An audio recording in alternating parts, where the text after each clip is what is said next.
for 15 years. So she'd never experienced love before. She'd never experienced love before, yeah. So she now is in the location in the spirit world where she has to now work her way through the actions that she took, and she is doing that. She's got a lot of grief she's working her way through, and she is doing that with the help of some spirits now. Whereas up until that moment, which was only a few months ago, she had spent all of her life earthbound, attacking male after male after male after male. But interestingly, she had some women tell her that she had to attack me. So there were some women that came to her and told her that she had to attack me. And these women are the same women who are affecting many of you. They are in a very dark condition, and they control and manipulate many of the earthbound spirits who harm others through terror. Many of these earthbound spirits are terrified of these very, very dark spirits. How many of you have seen the movie Ghost? Yeah? The movie Ghost, yeah. In the movie Ghost, you remember right at the beginning when he passes, there's all these darkish sort of critters that come out of the ground and take people away. Well, interestingly enough, even though that movie has its inaccurate moments, that particular thing is quite accurate in the sense that many of the darker spirits influence ones that are not as dark but are still in a lot of fear through this feeling of unseen terror, I suppose you could call it.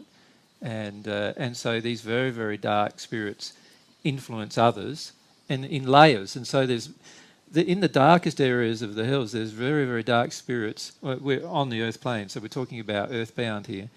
And they are influencing brighter spirits, but still not out of the hills yet, but spirits that are in better condition, because of the fear the spirits in better condition feel of the spirits who are in worse condition. So if you can imagine seeing a person who basically looks terrible physically, looks a bit vampirish as well, looks like they're going to be like really evil. You can feel all their evil intentions. And imagine if you passed with fear of that inside of you. So when you saw that kind of a spirit, you'd be highly likely to actually either try and run away from them, but if you couldn't run away from them, what would you do? You'd be tempted to please them, yeah. And that's exactly what happens when many people pass. They please spirits that are in darker condition. Just like actually when you think about it, we do on a day-to-day basis here on earth, we often please people who are in a darker condition. For example, you often see at a supermarket the woman who's in a rage with the person who's doing the servicing, the checkout servicing. She gets more attention than the person who's just kind.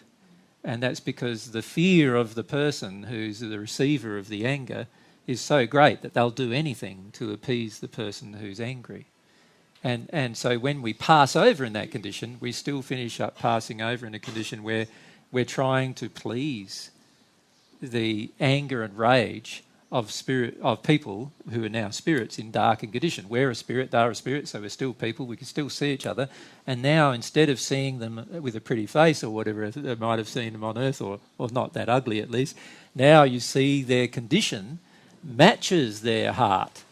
And so therefore they can look terribly ugly and scary because the condition of their body matches the condition of their soul. And if you saw that person, what would you do? Well, given our current fears, you might finish up doing what they say for a while until you realise you don't have to. And that happens frequently. So these two groups of spirits,